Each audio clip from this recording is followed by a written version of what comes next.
Hey, John, good to hear from you and great to see your video. Really happy to hear that the previous one helped you out and awesome job applying all of that information.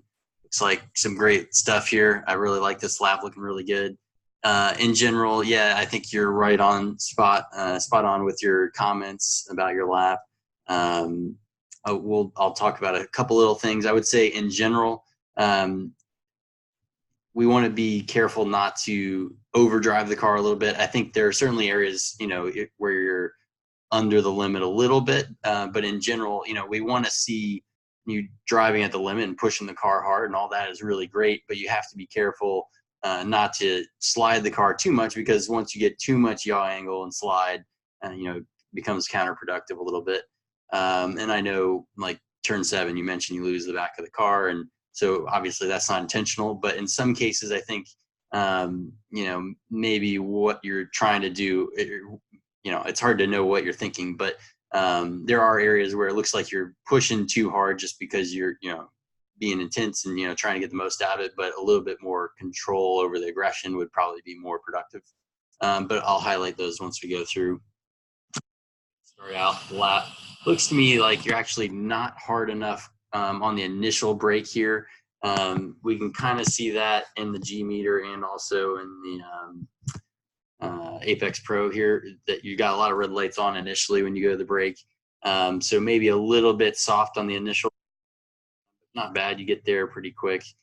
And yeah, I would just start a little bit sooner in order to use more of this curb. You use about half of it. But I would like to be basically all the way to the inside and straddle this, so I'd have my left side tires kind of just barely on the asphalt. Same up here on the left-hander.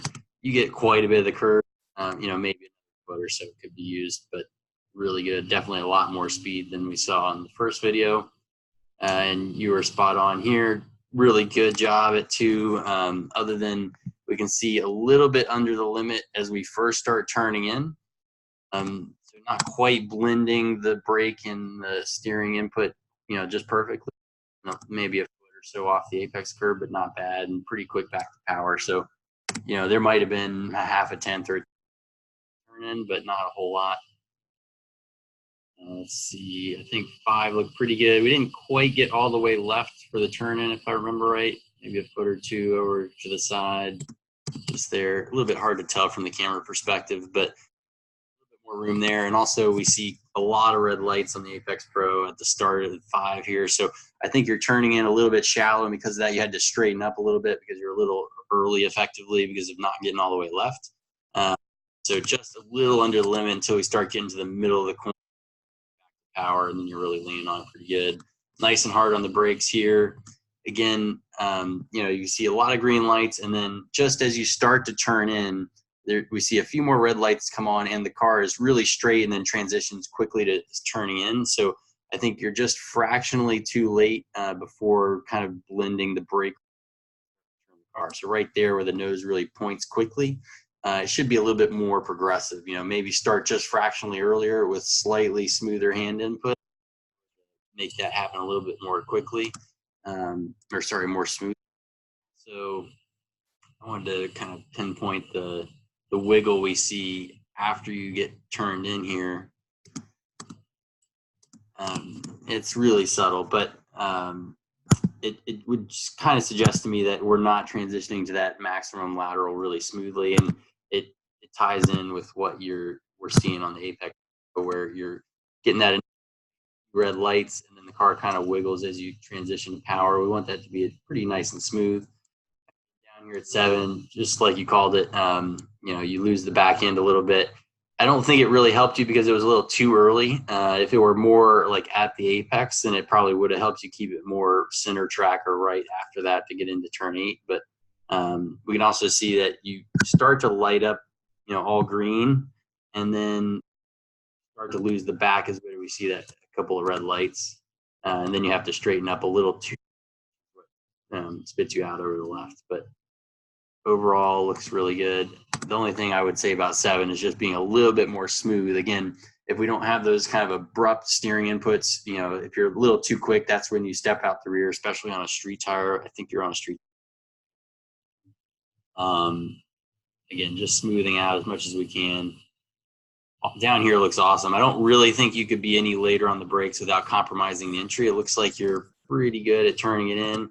Could probably be a little quicker back to power and straighten it out and get out to this exit a little more, because it looks like you're a little bit shallow, a little bit too far right here. You're kind of just letting the car go there. So we need that exit curve too much. Up here, different cars like different amounts of curb. It looks like it works pretty well for you. I don't know how, if you've done a back-to-back with your data to see if you stay off the curve, if it's any different. I know it's not quite as straight, but it doesn't unsettle. Worth trying a little back-to-back on the data there.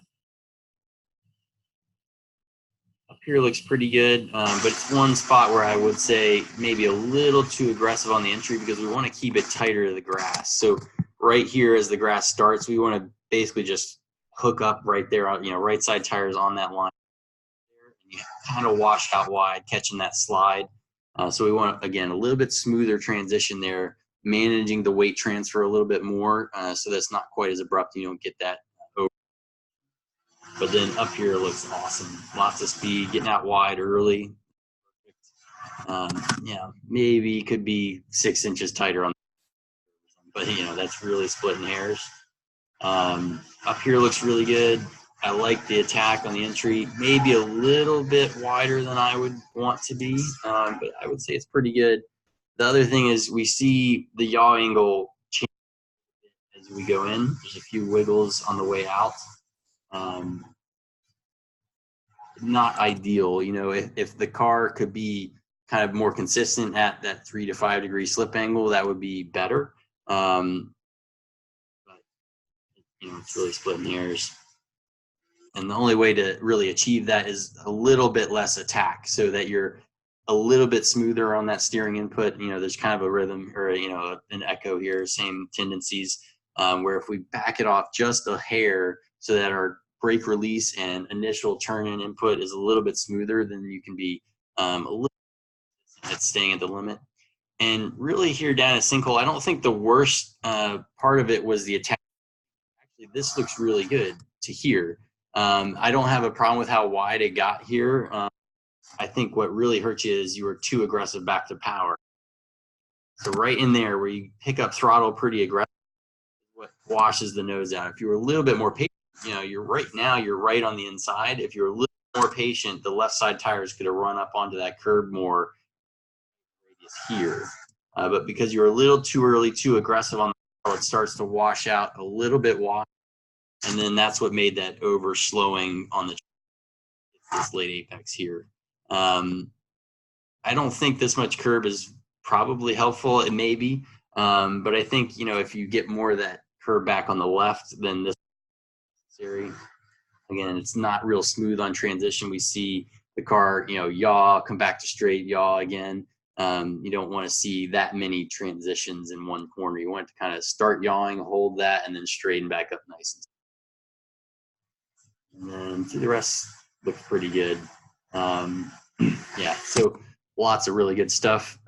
Really, the only thing I would say is be careful about how you use that aggression. Try to smooth it out. You do want to be aggressive and find the limit, but you want to be able to stay at that limit and hold it throughout the corner. If you exceed the limit, then it's really difficult to come back, not to come back too far. And so there's a lot of places where we see a big slide, then come back too straight, and then get the yaw back again.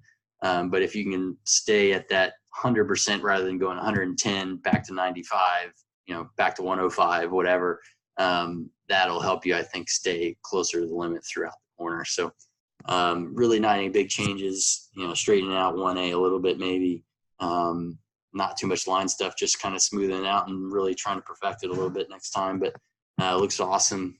Really proud of you. It looks great. Let us know how it goes next time out.